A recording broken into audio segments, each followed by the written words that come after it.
Hello friends, welcome back to our channel. Friends, వీడియోలో మనం current politics సంబంధించి last 6 మంత్స్లో ఉన్నటువంటి ముఖ్యమైనటువంటి అంశాలను అయితే చూస్తున్నాం. సో మనం కరెంట్ పాలిటిక్స్ సంబంధించి ఇప్పటికే 2 వీడియోస్ అయితే అప్లోడ్ చేయడం జరిగింది. ఇది 3వ వీడియో. సో ఆ 2 వీడియోస్ కనుక ఎవరైనా చూడకుండా ఉన్నట్లయితే వాటికి సంబంధించి నేను ప్లేలిస్ట్ అయితే క్రియేట్ చేశాను. మీరు ఛానల్ లోగో పైన కనుక క్లిక్ చేసినట్లయితే మీకు ఈ విధంగా అయితే ఓపెన్ కావడం జరుగుతుంది. సో ఇక్కడ మీరు ప్లేలిస్ట్ విభాగానికి వచ్చినట్లయితే స్టార్టింగ్లోనే ఇక్కడ మీకు కరెంట్ అఫైర్స్కి సంబంధించిన ప్లేలిస్ట్ అయితే కనబడుతుంది. కరెంట్ అఫైర్స్ 2024 అని చెప్పేసి ఉంటుంది. దీనిలో నేను ఈ పాలిటిక్స్ సంబంధించిన వీడియోస్ని అయితే యాడ్ చేస్తున్నాను. సో దాంతోపాటుగా మనం కరెంట్ పాలిటిక్స్ సంబంధించి అంటే సబ్జెక్ట్కి సంబంధించి 27 వీడియోస్ అయితే అప్లోడ్ చేస్తాం. సో దీంట్లో కూడా ఈ కరెంట్ పాలిటిక్ వీడియోస్ని అయితే నేను యాడ్ చేస్తున్నాను. ఒకసారి చూసేటువంటి ప్రయత్నం చేయండి. ఇంకా అవే కాకుండా వివిధ సబ్జెక్టులకు సంబంధించి మనం రాబోయేటువంటి అన్ని పోటీ పరీక్షలు యూజ్ అయ్యేటువంటి కంటెంట్ని కూడా చేసాం. ముఖ్యమైన అంశాలకు సంబంధించి ఇక్కడ చరిత్రకు సంబంధించి కావచ్చు, అదేవిధంగా ఎకానమీకి సంబంధించి అండ్ తెలంగాణ కల్చర్ కావచ్చు, Telangana history, science and technology, ఇట్లా చాలా సబ్జెక్టులకు సంబంధించిన వీడియోస్ అయితే ఇప్పటికే మనం అప్లోడ్ చేయడం జరిగింది. ఒకసారి మీరు ప్లేలిస్ట్కి వచ్చి చూడండి, నచ్చినట్లయితే ఫాలో కండి. సో దీనిలో మనం ముఖ్యంగా కరెంట్ పాలిటిక్స్ సంబంధించిన అంశాలు అయితే చూద్దాం. సో చూస్తున్న ప్రతి ఒక్కరు కంపల్సరీ లైక్ చేయండి. నేను చెప్తున్నా కూడా చాలా తక్కువ మందిని వీడియోని అయితే లైక్ చేస్తున్నారు. సో వ్యూస్ చూసినట్లయితే 30,000 to 40,000 వ్యూస్ దాకా వస్తున్నాయి. కనీసం ఒక 5,000 లైక్స్ కూడా రావట్లేదు. కంపల్సరీ లైక్ చేసి మీ మిత్రులకు షేర్ చేయండి. అదేవిధంగా సబ్స్క్రైబ్ చేసుకొని చూడండి. రెగ్యులర్గా మీకు జాబ్ అప్డేట్స్ అంతాయి. మన ఛానల్కి సంబంధించిన టెలిగ్రామ్ గ్రూప్లో కూడా జాయిన్ కాండి. సో దాంట్లో కూడా రెగ్యులర్గా జాబ్ అప్డేట్ షేర్ చేస్తున్నాను. మీకు చాలా యూజ్ ఉంటుంది. ఆ గ్రూప్లో కంపల్సరీ జాయిన్ కాండి. ఫ్రెండ్స్, వీడియోలో మనం మొదటి అంశం కనుక చూసినట్లయితే మనకు రీసెంట్గా లోక్పాల్కి సంబంధించి నూతన చైర్పర్సన్ యొక్క నియామకం అయితే జరిగింది. సో దానికి సంబంధించి ఎవరు నియమించారు, లోక్పాల్లో ఎంతమంది సభ్యులు ఉంటారు, అదేవిధంగా లోక్పాల్ చరిత్రకు సంబంధించినటువంటి కంప్లీట్ అంశాలను సో మనం మొదటి అంశంగా చూసేటువంటి ప్రయత్నం అయితే చేద్దాం. సో ఈ వీడియో చాలా చాలా ఇంపార్టెంట్. మనం గత 2 వీడియోస్ కనుక చూసినట్లయితే వాటితో కంపేర్ చేస్తే సో ఈ వీడియోలో మనం చాలా చాలా ఇంపార్టెంట్ అంశాలను అయితే తీసుకున్నాం. సో మనకు రాబోయేటువంటి పోటీ పరీక్షలో ఈ వీడియో నుంచి మనం 1 or 2 బిట్స్ అయితే ఎక్స్పెక్ట్ చేయవచ్చు. చాలా చాలా ఇంపార్టెంట్ అంశాలని స్కిప్ చేయకుండా చూసే ప్రయత్నం చేయండి. సో చాలా మంది అభ్యర్థులు ఇంకా కరెంట్ ఎకానమీకి సంబంధించి కావచ్చు, అదేవిధంగా సైన్స్ అండ్ టెక్నాలజీకి సంబంధించి అండ్ అంతర్జాతీయ అంశాలకు సంబంధించిన వాటికి కూడా వీడియో చేయమని చెప్పేసి అడుగుతున్నారు. అంటే లాస్ట్ 6 మంత్స్లో ఉన్నటువంటి అంశాలపైన వీడియోస్ చేయండి సార్ అని చెప్పేసి అయితే అడుగుతున్నారు. సో ప్రతి దానికి సంబంధించి నేను వీడియోస్ మీకు అందించడం జరుగుతుంది. సో నెక్స్ట్ మరొక టాపిక్ తీసుకొని దాని మీద కూడా లాస్ట్ 6 మంత్స్లో ఉన్నటువంటి కరెంట్ ఇష్యూస్ పైన వీడియోస్ అయితే అందిస్తాను. సో మీ నుంచి సపోర్ట్ ఉండాలి. జస్ట్ ఒక వీడియోని ఒక లైక్ చేసి అట్లీస్ట్ 5 వాట్సాప్ గ్రూప్లోకి దీన్ని షేర్ చేయండి. సో 100% మీకు కావాల్సిన ఇన్ఫర్మేషన్ మన ఛానల్ ద్వారా అయితే ప్రొవైడ్ చేయడం జరుగుతుంది. సో మీ నుంచి సపోర్ట్ ఉండాలి. కంపల్సరీ లైక్ చేస్తారని చెప్పేసి అయితే అనుకుంటున్నాను. ఓకే, ఇక్కడ మనం ఫస్ట్ అంశం కనుక చూసినట్లయితే లోక్పాల్కి సంబంధించి మనకి ఇక్కడ నూతన చైర్పర్సన్ యొక్క నియామకం జరిగింది కదా. సో మనకు రీసెంట్గా కేంద్ర ప్రభుత్వం ఈ నూతన చైర్పర్సన్గా ఎవరైనా నియమించిందంటే సో అజయ్ మాణిక్రావు కాన్విల్కర్ అనేటువంటి వ్యక్తిని నియమించడం జరిగిందనమాట. పేరు గుర్తుంచుకోండి, మనకు నేరుగా ఆడడానికి ఛాన్స్ ఉంటుంది. సో సుప్రీంకోర్టు మాజీ న్యాయమూర్తిగా చేసినటువంటి జస్టిస్ అజయ్ మాణిక్రావు కాన్విల్కర్ అనేటువంటి వ్యక్తిని మనకు రీసెంట్గా ఈ లోక్పాల్ నూతన చైర్పర్సన్గా కేంద్ర ప్రభుత్వం అయితే నియమించింది. సో గతంలో కూడా మనకు లోక్పాల్కి సంబంధించి చాలాసార్లు బిట్స్ అడిగినండి. ముఖ్యంగా సెంట్రల్ గవర్నమెంట్ ఎగ్జామ్స్లో డైరెక్ట్గా లోక్పాల్ చైర్పర్సన్ ఎవరని చెప్పేసి అడగడం జరిగింది. అదేవిధంగా లోక్పాల్ను ఎప్పుడు చట్టంగా చేశారని అడిగారు. అదేవిధంగా లోక్పాల్లో ఉండేటువంటి సభ్యులు ఎంతమంది, సో లోక్పాల్ సభ్యుల యొక్క పదవి కాలం ఎంత, ఇట్లా మనకు ప్రీవియస్లో చాలాసార్లు అయితే బిట్స్ అడిగిండు. నేను ప్రతిదీ ఇక్కడ మొదటగా మీకు కరెంట్ ఇష్యూను ఎక్స్ప్లెయిన్ చేసిన తర్వాత దీనికి సంబంధించిన హిస్టరీ కూడా చూద్దాం. సో ఇక్కడ మనం ఫస్ట్ గుర్తుంచుకోవాల్సింది ఏంటంటే నూతన చైర్పర్సన్గా మనకు ఎవరు నియమితులయ్యారు అని చెప్పేసి అడుగుతారు కనుక సో జస్టిస్ అజయ్ మాణిక్రావు కాన్విల్కర్ అనేటువంటి వ్యక్తి నియమితులు కావడం జరిగింది. ఇతను మాజీ మనకు సుప్రీంకోర్టు న్యాయమూర్తిగా చేసినటువంటి వ్యక్తి. జనరల్గా లోక్పాల్కు చైర్పర్సన్గా నియమించాలంటే అతను సుప్రీంకోర్టు ప్రధాన న్యాయమూర్తిగానే వర్క్ చేసి ఉండాలి, లేదంటే సుప్రీంకోర్టులో న్యాయమూర్తిగానే పనిచేసినటువంటి వ్యక్తిని మాత్రమే లోక్పాల్ చైర్పర్సన్గా నియమించడం జరుగుతుంది. సో మరి కాన్విల్కర్ మనకు మహారాష్ట్రకు సంబంధించినటువంటి వ్యక్తి. ఓకే, ఇతని యొక్క స్వస్థలం వచ్చేసి మహారాష్ట్రకు సంబంధించిన వ్యక్తి. అంతకుముందు ఇతను హిమాచల్ ప్రదేశ్ కావచ్చు, మధ్యప్రదేశ్ హైకోర్టులకు సంబంధించి ప్రధాన న్యాయమూర్తిగా కూడా సేవలు అందించారు. 2016 నుంచి సుప్రీంకోర్టు న్యాయమూర్తిగా కూడా పనిచేసిన అనమాట. సో ప్రజెంట్ ఇతను నూతన చైర్పర్సన్గా నియమితులు కావడం జరిగింది. సో ఇది దానికి సంబంధించి మీరు గుర్తుంచుకోవాల్సిన అంశం. ఇక నెక్స్ట్ లోక్పాల్కి సంబంధించి ఇంకా అదర్ ఇన్ఫర్మేషన్ కనుక చూసినట్లయితే లోక్పాల్ యొక్క నిర్మాణం డైరెక్ట్గా అడుగుతాడు, ఇంపార్టెంట్. సో మొత్తం 1+8 మెంబర్స్ ఉంటారు. సో 1 మెంబర్ వచ్చేసి మనకు ఇక్కడ చైర్పర్సన్ ఉంటాడు, ఎవరైతే ఇప్పుడు నియమితులైనటువంటి మాణిక్రావు కాన్విల్కర్ కావచ్చు. అదేవిధంగా 8 మంది సభ్యులు ఉంటారనమాట. సో ఈ 8 మంది సభ్యులు ఎట్లా ఉంటారంటే 4 వచ్చేసి జ్యుడిషియల్ మెంబర్స్ ఉంటారు, ప్లస్ మిగతా 4 వచ్చేసి నాన్ జ్యుడిషియల్ మెంబర్స్ ఉంటారు. సో ప్రజెంట్ మనకు ఈ 4 జ్యుడిషియల్ మెంబర్స్లో 3 నియమితులు కావడం జరిగింది. నాన్ జ్యుడిషియల్ మెంబర్స్ కూడా 3 నియమితులు కావడం జరిగింది. సో మన క్వశ్చన్ కొంచెం డిఫికల్ట్గా అడగాలనుకున్నప్పుడు వాళ్ళ పేర్లను కూడా అడుగుతారు. అంటే క్రింది వాటిలో ఎవరు ఈ లోక్పాల్ సభ్యులు కారు అయిన వారిని గుర్తించండి ఈ రకంగా అడగడానికి ఛాన్స్ ఉంటుంది కనుక సో వీళ్ళని కూడా మనం గుర్తుంచుకోవాల్సి అయితే ఉంటుంది. సో ఇక్కడ ఫస్ట్ మనం ఇక్కడ జ్యుడిషియల్ మెంబర్ చూద్దాం. సో ఈ జ్యుడిషియల్ మెంబర్స్లో ఉన్నటువంటి ఒక పర్సన్ మనకు వేరే రకంగా కూడా కరెంట్ ఇష్యూలో ఉన్నాడు. సో అతని గురించి కూడా ఇక్కడ చూసే ప్రయత్నం చేద్దాం. సో ఇక్కడ జ్యుడిషియల్ మెంబర్స్గా నియమితులైనటువంటి ముగ్గురు ఎవరంటే వీళ్ళు ముగ్గురు. ఫస్ట్ వచ్చేసి ఇక్కడ జస్టిస్ లింగప్ప నారాయణ స్వామి. సో ఇతను జ్యుడిషియల్ మెంబర్గా నియమితులు కావడం జరిగిందనమాట. సో ఇతను అంతకుముందు హిమాచల్ ప్రదేశ్ హైకోర్టు మాజీ ప్రధాన న్యాయమూర్తిగా చేసినటువంటి వ్యక్తి. ఇక నెక్స్ట్ జస్టిస్ సంజయ్ యాదవ్ అనేటువంటి పర్సన్ కూడా మనకు అంతకుముందు అలహాబాద్ హైకోర్టు రిటైర్డ్ చీఫ్ జస్టిస్గా చేసిన వ్యక్తి జ్యుడిషియల్ మెంబర్గా అపాయింట్ అయ్యాడు. అదేవిధంగా జస్టిస్ రితురాజ్ అవస్థి, ఇతను చాలా ఇంపార్టెంట్ పర్సన్, మనకు కరెంట్ ఇష్యూస్ పరంగా మనకు వేరే దాంట్లో కూడా మనకు వార్తల్లో ఉన్నటువంటి వ్యక్తి అనమాట. సో 22వ లా కమిషన్గా చేసినటువంటి వ్యక్తి ఇతను. ఓకేనా. సో ఆ లా కమిషన్ యొక్క పదవి కాలం ముగిసిన తర్వాత సో ప్రజెంట్ ఇతను ఇప్పుడు ఈ లోక్పాల్ సభ్యునిగా నియమితులు కావడం జరిగింది. గుర్తుంచుకోండి, జస్టిస్ రితురాజ్ అవస్థి మనకు 2 రకాలుగా వార్తల్లో ఉన్నాడు. ఒకటి వచ్చేసి ఒక వంశం కనుక చూసినట్లయితే మనకు 22వ లా కమిషన్ చైర్మన్గా చేసినటువంటి వ్యక్తి. అండ్ ప్రజెంట్ ఇప్పుడు ఈ లోక్పాల్ ఏదైతే సభ్యులలో మనకు జ్యుడిషియల్ మెంబర్గా ఉన్నటువంటి వ్యక్తి అనమాట. సో మనకు ఈ లా కమిషన్ అన్నాం కదా. సో లా కమిషన్ అనేది మనకు మొట్టమొదటిసారిగా ఎప్పుడు ఏర్పడింది, మొదటి లా కమిషన్కు ఎవరు ఎవరు చేశారు, మొదటి లా కమిషనర్గా ఎవరు చేశారనేది మీరు కింద కామెంట్ చేసే ప్రయత్నం చేయండి. ఇక నెక్స్ట్ ఇక్కడ నాన్ జ్యుడిషియల్ మెంబర్స్ కనుక చూసినట్లయితే సో వీరు ఇక్కడ ముగ్గురు, అంటే వీళ్ళకి సంబంధించి కూడా ముగ్గురు యొక్క నియామకం జరిగింది. ఒకరు వచ్చేసి సుశీల్ చంద్ర, మీకు తెలిసినటువంటి పర్సన్, ఇతను కేంద్ర ఎన్నికల సంఘం మాజీ కమిషనర్గా చేసినటువంటి వ్యక్తి. ఓకేనా, ఇంపార్టెంట్ గుర్తుంచుకోవాలి. సో ప్రజెంట్ మనకి ఎన్నికల సంఘం సంబంధించి కూడా నియామకం అనేటువంటి జరిగింది. మనం లాస్ట్ పార్ట్ 2 వీడియోలో దానికి సంబంధించి చూస్తాం. ఓకేనా, ఎన్నికల కమిషన్కి సంబంధించి మనకు 2 వ్యక్తులు నియమించడం జరిగింది అనమాట. ఆ 2 వ్యక్తులు ఎవరైనా మీరు కింద కామెంట్ చేసే ప్రయత్నం చేయండి. ఇక నెక్స్ట్ నేను ఇక్కడ కొన్ని క్వశ్చన్స్ అడుగుతున్నాను, ఎందుకంటే మనం ఆల్రెడీ లాస్ట్ 2 వీడియోస్లో చూసినటువంటి కావచ్చు, అండ్ మనం కరెంట్ అఫైర్స్ సంబంధించి కూడా చాలా వీడియోస్ అప్లోడ్ చేస్తున్నాం కదా. సో అవి రిపీట్ అయినటువంటి అంశాలను ఇక్కడ మీకు క్వశ్చన్ రూపంలో అడుగుతాను. మీకు తెలిస్తే కింద కామెంట్ చేసేటువంటి ప్రయత్నం చేయండి, ఎందుకంటే మీకు కూడా రివిజన్లో మీకు యూజ్ అవుతుంది. రివిజన్లో భాగంగా మీకు అది గుర్తుండేటువంటి ఛాన్స్ ఉంటుంది. ఇక నెక్స్ట్ ఇక్కడ పంకజ్ కుమార్, సో ఇతను మాజీ ఐఏఎస్ అధికారి. అదేవిధంగా అజయ్ టర్కీ, సో ఇతను కూడా మాజీ ఐఏఎస్ అధికారిగా చేసినటువంటి వ్యక్తి. సో వీళ్ళు ముగ్గురు నాన్ జ్యుడిషియల్ మెంబర్స్గా మనకు లోక్పాల్కు నియమితులు కావడం జరిగింది. సో టోటల్గా ఇప్పుడు ఎంతమంది ఉన్నారు, సో 1+6 మెంబర్స్ అనేటువంటిది ఉండడం జరిగింది. ఇంకొక 2 యొక్క నియామకం జరగవలసింది.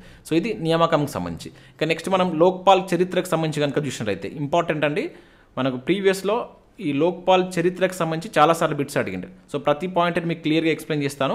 సో గుర్తుంచుకుంటే ప్రయత్నం చేయండి. సో మనకి ఇక్కడ ఫస్ట్ టైం ఈ లోక్పాల్ ఏర్పాటు యొక్క ప్రతిపాదన చేసినటువంటి వ్యక్తి ఎవరంటే మనకు సిడి దేశ్ముఖ్. సో 1959లో సో మనకు లోక్పాల్ లాంటి ఒక వ్యవస్థ ఉండాలి అని చెప్పేసి ప్రతిపాదించినటువంటి వ్యక్తి ఎవరంటే మనకు సిడి దేశ్ముఖ్.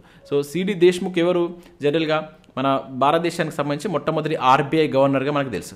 అంటే మనకు ఆర్బీఐ 1935లో ఏర్పడిన తర్వాత మనకు స్వాతంత్రం వచ్చిన తర్వాత భారతదేశం తరపున మొట్టమొదటి వ్యక్తి. సో ఓవరాల్గా చూసుకుంటే 3వ ఆర్బీఐ గవర్నర్గా మనం చూస్తాం. కాకపోతే భారతదేశానికి స్వాతంత్రం వచ్చిన తర్వాత మనం క్యాలిక్యులేట్ చేస్తాం కనుక సో మొట్టమొదటి ఆర్బీఐ గవర్నర్గా మనం సిడి దేశ్ముఖ్ను కూడా గుర్తుంచుకోవాల్సి ఉంటుంది. తర్వాత ఇతను ఆర్థిక శాఖ మంత్రిగా కూడా కొనసాగడం జరిగిందనమాట. సో ఇతను మొట్టమొదటిసారి మనకు ఈ లోక్పాల్ ఏర్పాటుకు సంబంధించి ప్రతిపాదన చేయడం జరిగింది. అది ఇంపార్టెంట్ గుర్తుంచుకోండి. ఇక నెక్స్ట్ 1964లో మనకు సంతానం కమిటీ ఈ లోక్పాల్కి సంబంధించి కొన్ని సూచనలు చేసిందనమాట.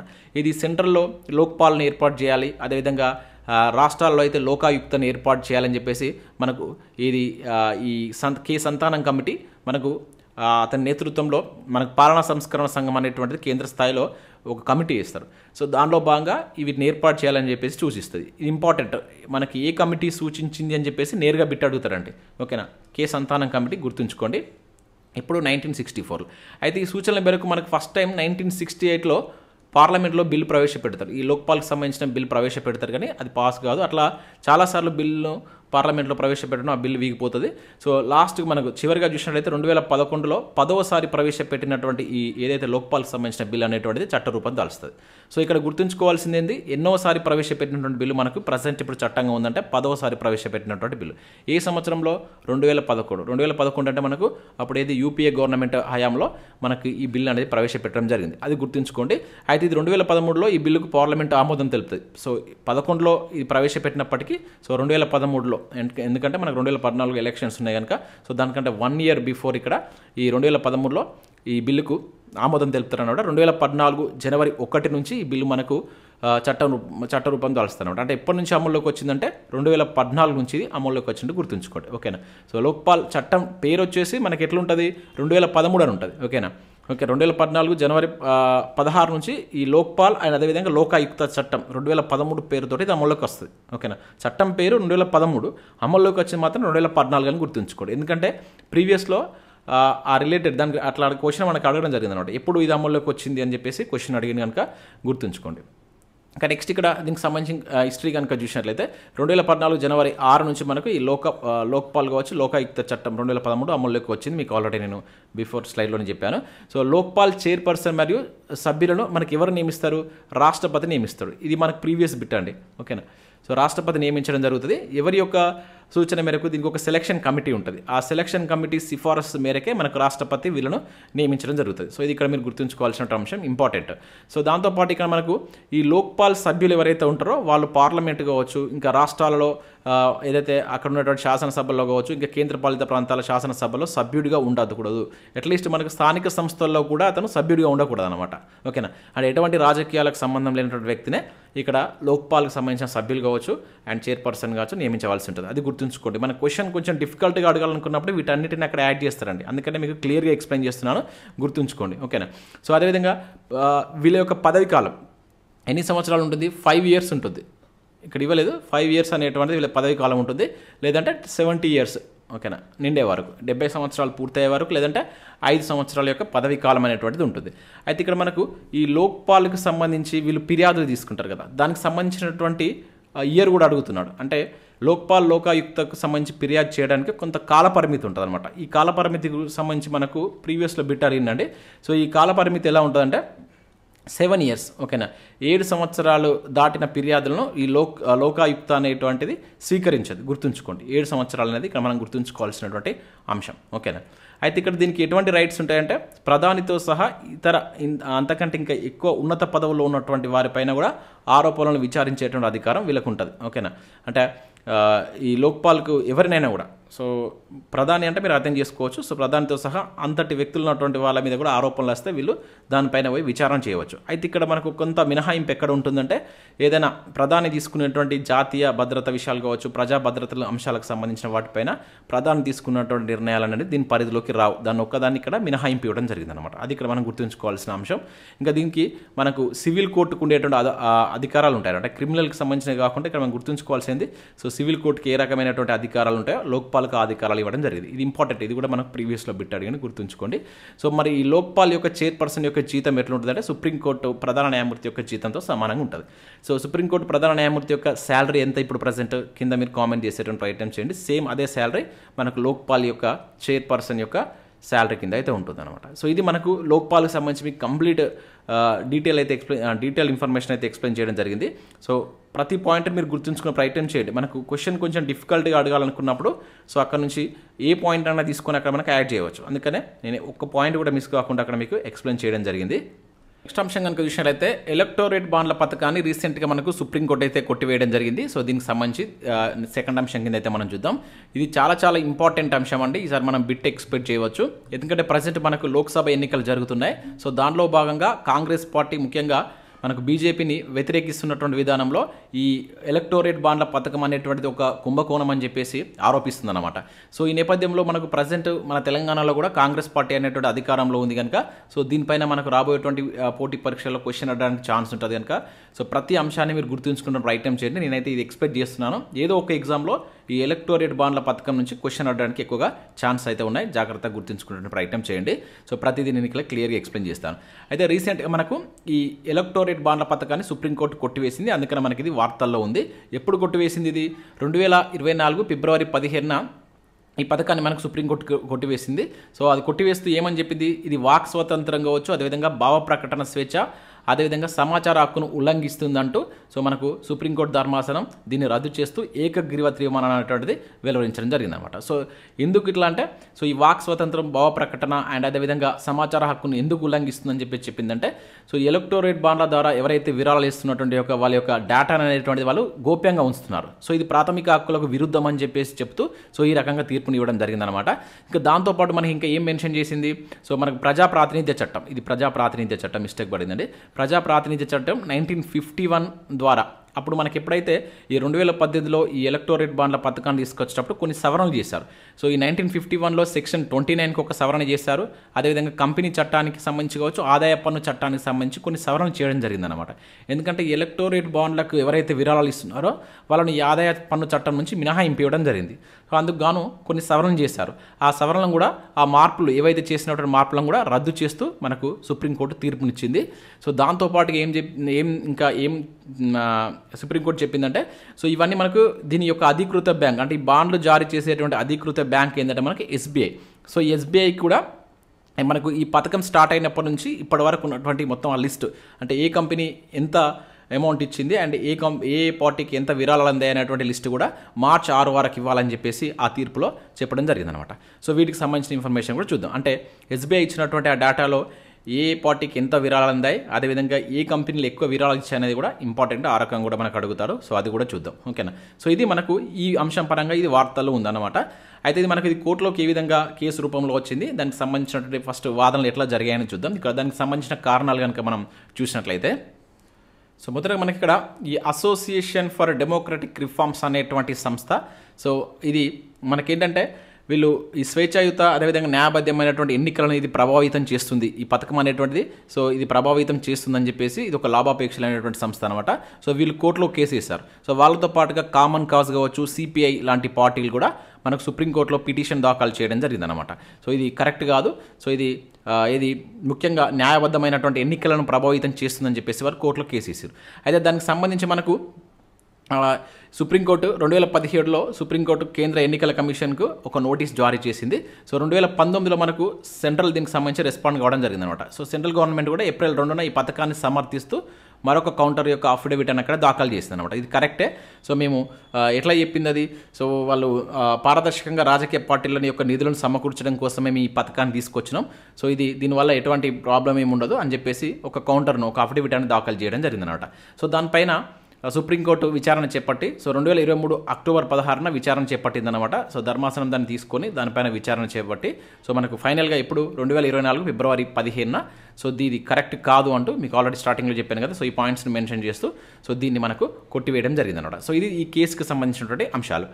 నెక్స్ట్ ఇక ఈ ఎలక్టోరేట్ బాండ్ల పథకం అసలు ఏంటిది, దీనికి సంబంధించి అయితే చూద్దాం. సో ఇప్పుడు మనం ఆ కోర్టు ఎందుకు కొట్టివేసింది అండ్ దానికి సంబంధించినటువంటి వాళ్ళు ఎవరు కేసు వేశారు అనేది ఒకసారి చూసాం. సో నెక్స్ట్ ఇక్కడ ఈ పథకం గురించి చూద్దాం. సో ఇది ఎప్పుడు తీసుకొచ్చారు, సో దీని ద్వారా ఏ రకంగా విరాళాలు పొందవచ్చు అనేది ఇక్కడ చూద్దాం. సో ఇది 2017-18 ఫైనాన్స్ బిల్ ద్వారా మనకు ప్రవేశపెట్టారు. 2018లో ఇది అమల్లోకి రావడం జరిగింది. ఇది గుర్తుంచుకోవాల్సిన అంశం.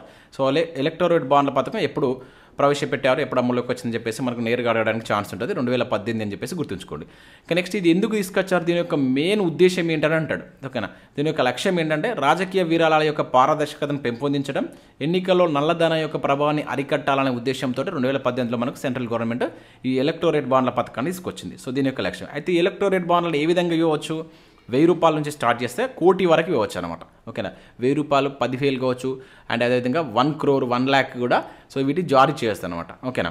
అంటే గ్రహీత రాజకీయ పార్టీ తన యొక్క ధృవీకరించబడినటువంటి ఏదైతే ఖాతా ఉంటుంది కదా, ఆ బాండ్ ద్వారా ఈ నగదు రూపంలో దీన్ని మార్చుకోవచ్చు. ఫస్ట్ బాండ్స్ ఇస్తారండి. సో బాండ్ మీద ఫర్ ఎగ్జాంపుల్ ఒక 1 lakh ఇచ్చింది అనుకోండి. ఈ 1 lakh రూపీస్ను తర్వాత ఇది వీళ్ళు తీసుకెళ్ళి ఎక్కడ ఇస్తారు, ఎస్బీఐ, దీని యొక్క అధికృత బ్యాంక్ ఎస్బీఐ. సో ఇక్కడ నుంచి నెక్స్ట్ వీళ్ళు ఏ పార్టీకి ఇస్తున్నారో వాళ్ళు దీన్ని నగదు రూపంలో మార్చుకోవచ్చు అనమాట. సో దీనికి మీకు ఆల్రెడీ చెప్పాను, దీన్ని మనకి ఏది ఐటీ చట్టం నుంచి దీనికి మినహాయింపు కూడా ఇవ్వడం జరిగిందనమాట. సో అయితే ఎలక్టోరల్ బాండ్లకు యొక్క అంటే వీళ్ళు మార్చుకోవడానికి యొక్క దీని యొక్క కాలపరిమితి ఏంటంటే 15 days లోపు చేసుకోవాల్సి ఉంటుంది. ఓకే, ఇది ఇంపార్టెంట్ గుర్తుంచుకొని. బాండ్లను ప్రతి త్రైమాసికంలో ప్రారంభంలో ఇస్తారు. త్రైమాసిక ప్రారంభం అంటే మనకు January 1, తర్వాత 3 months తర్వాత మళ్ళీ ఏప్రిల్, మళ్ళీ 3 months తర్వాత జూలై అండ్ అక్టోబర్, 10 days 10 రోజుల పాటు వాటిని ప్రొవైడ్ చేస్తారు. అప్పుడు వీళ్ళు పోయి వీటికి సంబంధించిన బాండ్ తీసుకొని వాళ్ళు అక్కడ ఎస్బీఐ బ్యాంకులో ఇవ్వాల్సి ఉంటుంది అనమాట. సో ఈ బాండ్ల యొక్క కాలపరిమితి ఇచ్చిన తర్వాత 15 days ఉంటుంది. ఇంపార్టెంట్ గుర్తుంచుకోండి. సో ఈ బాండ్లను జారీ చేసేటువంటి అధికృత బ్యాంక్ వచ్చేసి మనకి ఎస్బీఐ. మీకు ఆల్రెడీ మనం ఈ డిస్కషన్లో చూసాను, 2-3 times కూడా ఎక్స్ప్లెయిన్ చేశాను.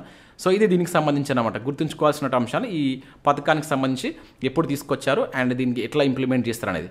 అయితే మనకు ఫైనల్గా ఇది అయిపోయిన తర్వాత మనకు రీసెంట్గా మళ్ళీ మార్చిలో ఈ తీర్పు ఇచ్చిన తర్వాత 1 month తర్వాత మనకు ఎలక్టోరేట్ బాండ్లకు సంబంధించినటువంటి సమాచారం మొత్తం మనకి ఎస్బీఐ అనేటువంటిది ఎలక్షన్ కమిషన్కి అందించడం జరిగిందనమాట. మీకు ఆల్రెడీ చెప్పాను కదా, అదే తీర్పులో March 6 వరకు ఇవ్వాలని చెప్పేసి ఫస్ట్ మనకు సుప్రీంకోర్టు తీర్పులోనే చెప్తుంది అనమాట.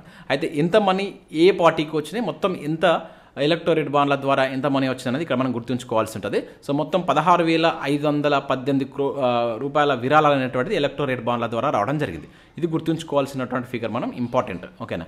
సో దీనిలో మనకు అత్యధికంగా కనుక చూసినట్లయితే సో బీజేపీ, సో ఇక్కడ ఇది మిస్టేక్ పడింది. సో బీజేపీకి వచ్చేసి మనకు ఎంత 6,000 దాదాపుగా 47% అండి. పర్సెంటేజ్ గుర్తుంచుకుంటే 6,000 కోట్ల దాకా మనకు ఓన్లీ బీజేపీకే రావడం జరిగింది. అత్యధికంగా మనకు బీజేపీకి వచ్చినాయి. సెకండ్ ప్లేస్లో మనకు తృణమూల్ కాంగ్రెస్ పార్టీ అనేటువంటిది మనకు వెస్ట్ బెంగాల్ సంబంధించినటువంటి మమతా బెనర్జీ యొక్క పార్టీ సెకండ్ ప్లేస్లో ఉంది. సో నెక్స్ట్ కాంగ్రెస్ వచ్చేసి మనకు థర్డ్ ప్లేస్లో ఉంది. వీటిని గుర్తుంచుకుని వరుసగా. అండ్ మన తెలంగాణకు సంబంధించిన పార్టీ బీఆర్ఎస్ సో 9% తోటి ఫోర్త్ ప్లేస్లో ఉందన్నమాట. సో ఓవరాల్గా ఇది దేశంలో చూసినప్పుడు. ఓకేనా. సో మరి ఇది విరాళాలు అందుకున్నటువంటి పార్టీలు. సో విరాళాలు ఇచ్చినటువంటి కంపెనీస్ పరంగా చూసుకుంటే మనకు ఫ్యూచర్ గేమింగ్ అనేటువంటిది సో 1368 కోట్లు అత్యధికంగా విరాళాలు చేసినట్లుగా మనకు ఇది ఫస్ట్ ప్లేస్లో ఉందన్నమాట. సో ఫ్యూచర్ గేమింగ్ అనేటువంటిది ఇది కోయంబత్తూర్కి సంబంధించినటువంటి ఒక గేమింగ్ సంస్థ. సెకండ్ కనుక విషయం అయితే మనకు మెగా ఇంజనీరింగ్. ఓకేనా. సో ఇది 966 కోట్లు. సో 966 కోట్లతోటి ఇది మనకు సెకండ్ ప్లేస్లో ఉంది. దాని తర్వాత మనకు మళ్ళీ క్విక్ సప్లై చైన్ అని చెప్పేసి థర్డ్ ప్లేస్లో ఉందన్నమాట. సో ఈ రకంగా మనకు ఫస్ట్ 3 ఉన్న వాటిని గుర్తుంచుకొని ఇక్కడ ఫస్ట్ ఈ రెండింటిని గుర్తుంచుకుంటుంటే ప్రయత్నం చేయండి. సో మనకి వీటిని కూడా అడగడానికి ఛాన్స్ ఉంటుంది అనమాట. అయితే ఇది ఒక రకంగా అంటే ఇక్కడ క్విడ్ ప్రోకోను ఇది ప్రోత్సహిస్తుందని చెప్పేసి కూడా సుప్రీంకోర్టు మనకు తెలిపింది అనమాట. అంటే క్విడ్ ప్రోకో అంటే ఏంటిదంటే మీరు ఒకటి ఇచ్చి ఒకటి తీసుకోవడం కిందకి వస్తుంది. అంటే వీళ్ళు ఫర్ ఎగ్జాంపుల్ వీళ్ళు ఈ రకంగా వీళ్ళకి పార్టీలకు ఇచ్చేసి ఇక్కడ నుంచి వీళ్ళు ఏదో ఒక రకంగా లబ్ధి పొందుతున్నారు అనేటువంటిది మీనింగ్ వస్తుంది అనమాట. సో ఇది ప్రాథమిక హక్కులకు దీన్ని మళ్ళీ గోప్యంగా ఉంచుతున్నారు కదా. ఓకేనా. సో ఈ గోప్యంగా ఉంచడం అనేటువంటి కూడా మనకు ప్రాథమిక హక్కులకు విరుద్ధం అని చెప్పేసి ఓవరాల్గా అయితే సుప్రీంకోర్టు ఈ పథకాన్ని కొట్టివేసింది. సో దీని ఇప్పుడు ప్రధాన అస్త్రంగా మన కాంగ్రెస్ అయితే ఇది పెద్ద కుంభకోణం అని చెప్పేసి బీజేపీ కుంభకోణం చేసిందని చెప్పేసి కూడా సో ఇప్పుడు రాజకీయంగా ఇది ఎలక్షన్లో భాగంగా అయితే విమర్శిస్తుంది కనుక సో మన దగ్గర కూడా కాంగ్రెస్ పార్టీ ఉంది కనుక దీని మీద క్వశ్చన్ అడగడానికి ఛాన్స్ ఉంటుంది. సో 100% నేను చెప్పిన ప్రతి అంశాన్ని ఇక్కడ మీరు గుర్తుంచుకున్నటువంటి ప్రయత్నం చేయండి. సో నెక్స్ట్ అంశం కనుక చూసినట్లయితే 16వ ఆర్థిక సంఘం అనేటువంటిది మనకి ఏర్పడడం జరిగింది. దానికి సంబంధించిన చైర్మన్ కావచ్చు అండ్ సభ్యుల యొక్క నియామకం కూడా జరిగింది. సో దీనికి సంబంధించి అయితే చూద్దాం. మోస్ట్ ఇంపార్టెంట్ మనకు ప్రీవియస్లో 15వ ఆర్థిక సంఘం సంబంధించి చాలాసార్లు బిట్స్ అడిగిండు. ఓకేనా. సో ఇప్పుడు మనకు 16వ ఆర్థిక సంఘం సంబంధించిన యొక్క చైర్మన్ కావచ్చు సభ్యుల యొక్క నియామకం జరిగింది కనుక సో రాబోయేటువంటి పోటీ పరీక్షల్లో మనం కంపల్సరీ ఇక్కడ నుంచి బిట్స్ ఎక్స్పెక్ట్ చేయవచ్చు. సో ప్రతిదీ క్లియర్గా చూసేటువంటి ప్రయత్నం చేద్దాం. సో ఎవరు నియమించింది? సో అరవింద్ పనగరియా అనేటువంటి వ్యక్తిని నియమించడం జరిగింది. సో ఇతను అంతకుముందు మనకు నీతి ఆయోగ్ యొక్క మాజీ ఉపాధ్యక్షుడిగా పనిచేసినటువంటి వ్యక్తి ఎవరైతే అరవింద్ ఈ పనగరియాను సో ఇతని నేతృత్వంలో మనకు ఈ 16వ ఆర్థిక సంఘం యొక్క 4 సభ్యులను నియమించడం జరిగిందనమాట. సో చైర్మన్గా మనకు అరవింద్ పనగరియా. ఇది డైరెక్ట్ అడుగుతాడు, గుర్తుంచుకోండి, ఇంపార్టెంట్. సో నేరుగా అడగవచ్చు. సో దీనికి సంబంధించి మనకు టోటల్గా అసలు ఆర్థిక సంఘానికి సంబంధించి కనుక మనం చూసినట్లయితే ఆర్టికల్ 280 ప్రకారం మనకు ఆర్థిక సంఘం యొక్క నియామకం గురించి మనకు తెలుపుతుంది. అంటే ఇది మనకు ఆర్థిక సంఘం అనేటువంటిది ఒక రాజ్యాంగబద్ధ సంస్థ. ఇది మనకు తెలియాలి. సో మనకు రాజ్యాంగంలో ముఖ్యంగా 12వ భాగం కనుక మీరు చూసినట్లయితే సో దీనిలో మనకు ఆర్టికల్ 280 అనేటువంటి దీనికి సంబంధించి నియామకం గురించి తెలుపుతుంది. అంటే ఆర్థిక సంఘం యొక్క నిర్మాణం కావచ్చు, అధికారాలు అండ్ పదవుల గురించి ఇది చెప్తుంది అనమాట. ఇది ఒక అర్ధ న్యాయ సంస్థ అని చెప్పేసి అంటాం. ఇది ప్రీవియస్లో చాలాసార్లు అడిగినండి. ఓకేనా. కానీ ఇది ఒక అర్ధ న్యాయ సంస్థ కింద దీన్ని పిలవడం జరుగుతుంది. ఆర్టికల్ 280 ఆర్థిక సంఘం యొక్క ఏర్పాటుని తెలుపుతుంది. అంటే ప్రతి 5 సంవత్సరాలకు ఒకసారి ఆర్థిక సంఘం ఉండాలి అనేటువంటిది తెలుపుతుంది. అయితే ఈ ఆర్థిక సంఘం అనేటువంటిది ఒక శాశ్వత సంస్థ కాదు, అది గుర్తుంచుకొని మన తర్వాత దానికి అదే రద్దు అయిపోతుంది అనమాట. మళ్ళీ ఎవ్రీ 5 ఇయర్స్కి ఒకసారి దీన్ని ఏర్పాటు చేస్తారనమాట. దీనిలో సభ్యులు ఎట్లా ఉంటారు? 1+4 మెంబర్స్ ఉంటారు. ఓకే. ఒకరు వచ్చేసి చైర్పర్సన్, మరొక 4 వచ్చేసి సభ్యులు ఉండడం జరుగుతుంది. గుర్తుంచుకోండి. సో చాలా ఇంపార్టెంట్. ఇప్పుడు ఇక్కడ నియమితులైనటువంటి 4 ఉన్నారు కదా. సో వీళ్ళు పునర్నియామకానికి అర్హులా కాదని చెప్పేసి ప్రీవియస్లో బిట్టు అడిగినమాట. ఓకేనా. సో దీనిలో ఉన్నటువంటి సభ్యులు అంటే చైర్మన్ కావచ్చు, అదే సభ్యుల యొక్క వీళ్ళు పునర్నియామకానికి అర్హతను కలిగి ఉంటారని చెప్పేసి గుర్తుంచుకోండి. ఇది మనకు ప్రీవియస్లో అడిగాడు. అయితే వీళ్ళు ఈ రిపోర్ట్ని తీసుకెళ్ళి ఎవరికి ఇస్తారు? రాష్ట్రపతికి ఇస్తారు. సో రాష్ట్రపతి దాన్ని పార్లమెంట్ ముందు ఉంచుతారు. అయితే వీళ్ళు ఇచ్చేటువంటి ఏవైతే సూచనలు ఉంటాయి కదా అవి సలహాపూర్వక సూచనలు అనమాట. వాటిని కంపల్సరీ గవర్నమెంట్ పాటించాలనేటువంటిది ఏమి ఉండదు. అండ్ ఇక్కడ మరి దీని యొక్క వర్క్ ఏంటంటే కేంద్ర రాష్ట్రాల మధ్య పన్నులు ఏదైతే ఈ మనకు ట్యాక్స్ వస్తాయి కదా వాటిని డివైడ్ చేయడం అనమాట. సో వారి యొక్క ముఖ్య వర్క్ ఏంటంటే ఈ పనులను కరెక్ట్గా డివైడ్ చేసి సో ఎవరికి ఎంత ఈ పనులు అనేటువంటిది ఎట్లా ఇవ్వాలనేటువంటిది మనకు ఆర్థిక సంఘం ముఖ్యంగా ఈ పనులకు సంబంధించినటువంటి విషయాలను దీని యొక్క రిపోర్ట్ ద్వారా అయితే తెలియజేస్తాను అనమాట. ఇది దీనికి సంబంధించినటువంటి అంశాలు. సో ఇప్పుడు ప్రజెంట్ మనకు వీళ్ళ యొక్క నియామకం సంబంధించి కనుక చూసినట్లయితే సో ఈ నలుగురు సభ్యుల యొక్క నియామకం అయితే జరిగింది కదా. సో ఈ చైర్మన్ మీకు ఆల్రెడీ చైర్పర్సన్ గురించి మనం చూస్తాం, ఈ నేమ్ మీకు తెలుసు, గుర్తుంచుకోండి. ఆల్రెడీ మనకు నీతి ఆయోగ్ పరంగా కూడా అతను మనం ప్రీవియస్లో చూసాం. ఇక మిగతా ఇక్కడ వ్యక్తులను 100% గుర్తుంచుకోండి. ఎక్కువగా మనకు ఈ వ్యక్తులకు సంబంధించి అడుగుతారు. సో ఒక క్వశ్చన్ ఎట్లా అడుగుతారంటే, క్రింది వాటిలో మనకు 16వ ఆర్థిక సంఘం 16వ ఆర్థిక సంఘం సభ్యులు కాని వారు ఎవరని చెప్పేసి అడగడానికి ఛాన్స్ ఉంటుంది. Most important.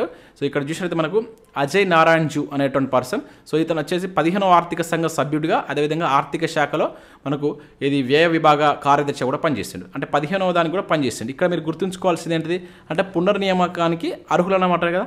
సో ఇట్లా అడుగుతారు. మనం కొంచెం క్వశ్చన్ డెప్త్గా అడగాలనుకున్నప్పుడు ఏదైనా ఒకటి అక్కడ యాడ్ చేస్తాడు. ఓకేనా, అంటే ఆల్రెడీ నియమించిన వాళ్ళని కూడా నియమించవచ్చు. ఆ పాయింట్ని మనం ఇక్కడ అర్థం చేసుకోవచ్చు. సో ఇది కరెక్ట్. సో కరెక్ట్ కాదు. So first person. ఇక నెక్స్ట్ సెకండ్ చూసినట్లయితే ఇక్కడ జార్జ్ మాథ్యూ. సో ఈమె ఏకైక మహిళ. సో టోటల్గా ఉన్నటువంటి నలుగురు సభ్యులలో ఉన్నటువంటి ఏకైక మహిళ ఎవరంటే జార్జ్ మాథ్యూ అని చెప్పేసి గుర్తుంచుకోండి. ఈమె మాజీ వ్యయ విభాగ కార్యదర్శి కూడా పనిచేస్తుంది అనమాట. అదేవిధంగా నెక్స్ట్ నిరంజన్ రాజాధ్యక్ష అనేటువంటి person. And next Soumya Kanti Ghosh. So ఈమె ఈమె కాదు, ఇతను పార్ట్ టైం మెంబర్గా దీనిలో నియమితులు కావడం జరిగిందనమాట.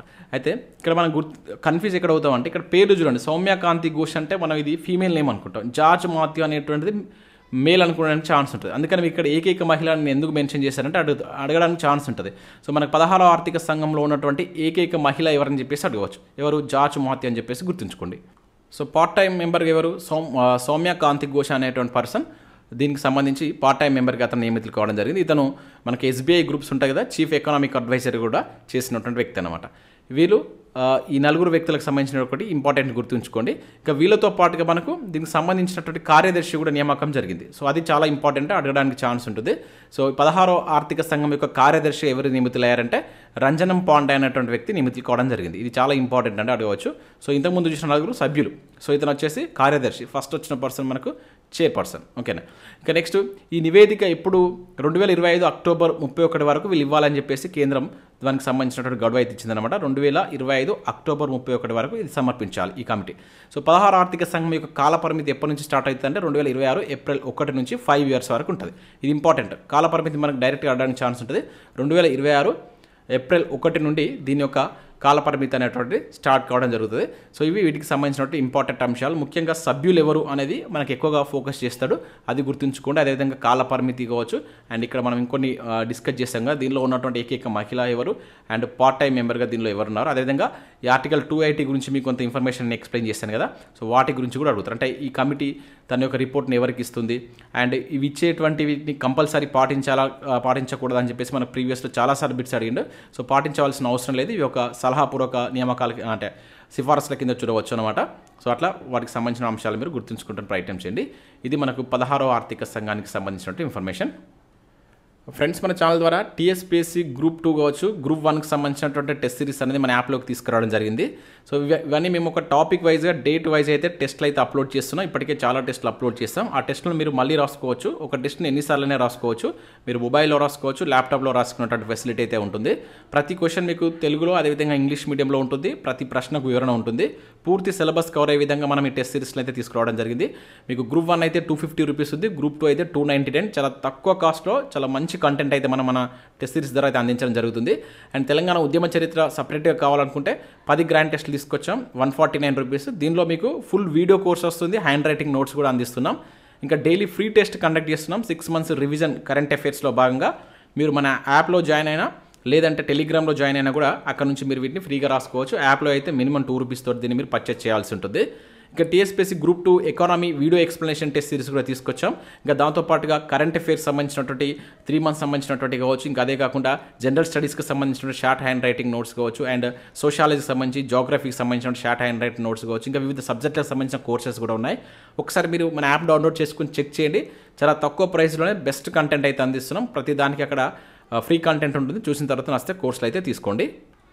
సో నెక్స్ట్ అంశం కనుక చూసినట్లయితే ఉమ్మడి పౌరస్మృతి బిల్లు అనేటువంటిది రీసెంట్గా మనకు ఉత్తరాఖండ్ ప్రభుత్వం అనేటువంటిది ఈ బిల్లుకి సంబంధించి ఆమోదం తెలపడం జరిగింది. సో ఇది మనకు వార్తల్లో ఉంది. ఇది కూడా చాలా చాలా ఇంపార్టెంట్ అండి. సో మనకు ఉమ్మడి పౌరస్మృతిని దీన్ని అమల్లోకి తీసుకొచ్చినటువంటి మొట్టమొదటి రాష్ట్రంగా మనకు ఉత్తరాఖండ్ రాష్ట్రం అయితే నిలవడం జరిగింది. అంటే స్వాతంత్రం తర్వాత సో ఈ ఉమ్మడి పౌర స్మృతిని తీసుకొచ్చినటువంటి రాష్ట్రంగా మనం ఉత్తరాఖండ్ అయితే గుర్తుంచుకోవాల్సి అయితే ఉంటుంది. సో దీనికి సంబంధించి మనకు రీసెంట్గా ఉత్తరాఖండ్ ప్రభుత్వం ఈ బిల్లుకు ఆమోదం తెలిపిందనమాట. సో మార్చి 13 దీనికి సంబంధించి రాష్ట్రపతి కూడా ఆమోద ముద్ర వేశాడు. సో ఇది గుర్తుంచుకోవాల్సిన అంశం ఏంటంటే, సో మనకు ఉమ్మడి పౌర స్మృతి బిల్లును ఇటీవల ఏ రాష్ట్రం ఆమోదించింది అని చెప్పేసి అంటే ఏ రాష్ట్రంలో ఈ ఉమ్మడి పౌర స్మృతి అనేటువంటిది అమల్లోకి వచ్చిందని చెప్పేసి కూడా అడుగుతారంట. సో అక్కడ గవర్నర్ యొక్క ఆమోద ముద్ర కంప్లీట్ అయిపోయింది. అదేవిధంగా మార్చి 13న మనకు రాష్ట్రపతి కూడా దీనిపై సంతకం చేయడంతో సో ఇక్కడ ఈ చట్టం అనేటువంటిది అక్కడ అమల్లోకి రావడం జరిగింది. Most important. సో స్వాతంత్రం తర్వాత మొట్టమొదటి రాష్ట్రం. స్వాతంత్రానికి ముందు మనకు గోవాలో ఇది ఉంది, ప్రజెంట్ ఇప్పుడు గోవాలో కూడా ఉందన్నమాట.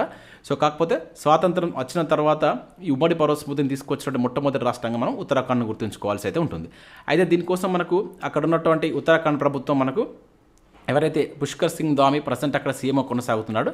సో దీని యొక్క అంటే ఈ బిల్లును రూపొందించాలని చెప్పేసి మనకు సో సుప్రీంకోర్టు న్యాయమూర్తిగా చేసినటువంటి రంజన ప్రకాష్ దేశాయ్ మనం ఆల్రెడీ లాస్ట్ వీడియోలో కూడా చూస్తాం. ఇక్కడ మనకు జమ్మూ కాశ్మీర్కి సంబంధించినటువంటి డీలిమిటేషన్కి సంబంధించినటువంటి దాన్ని కూడా రూపొందించడంలో మనకు Ranjana Prakash Desai so key role play చేసినటువంటి అంటే అతని నేతృత్వంలో ఇది జరగడం జరిగిందనమాట. సో ఇక్కడ గుర్తుంచుకోవాల్సిన అంశం ఏంటి, సో ఇక్కడ ఉమ్మడి పౌరస్మృతి బిల్లు కూడా సో ఇతనే రూపొందించారు. అంటే ఇతని నేతృత్వంలో ఒక 5 సభ్యుల కమిటీ అనేటువంటిది రూపొందించి ఈ బిల్లును రూపొందించారనమాట. సో ఎవరు రూపొందించారు, ఏ రాష్ట్రానికి సంబంధించి పుష్కర్ సింగ్ ధామి మనకు ఉత్తరాఖండ్ రాష్ట్రానికి సంబంధించినటువంటి బిల్ ఇది. ఓకేనా. సో ఇది మనకు దీనికి సంబంధించినటువంటి ఇన్ఫర్మేషన్. అయితే దీనికి సంబంధించి మనకు రాజ్యాంగం పరంగా మనం పాలిటీ పరంగా చూసినప్పుడు సో మనకు ఆర్టికల్ 44లో మనకు ఈ ఉమ్మడి పౌరస్మృతికి సంబంధించినటువంటి అంశాలు అయితే ఉంటాయి.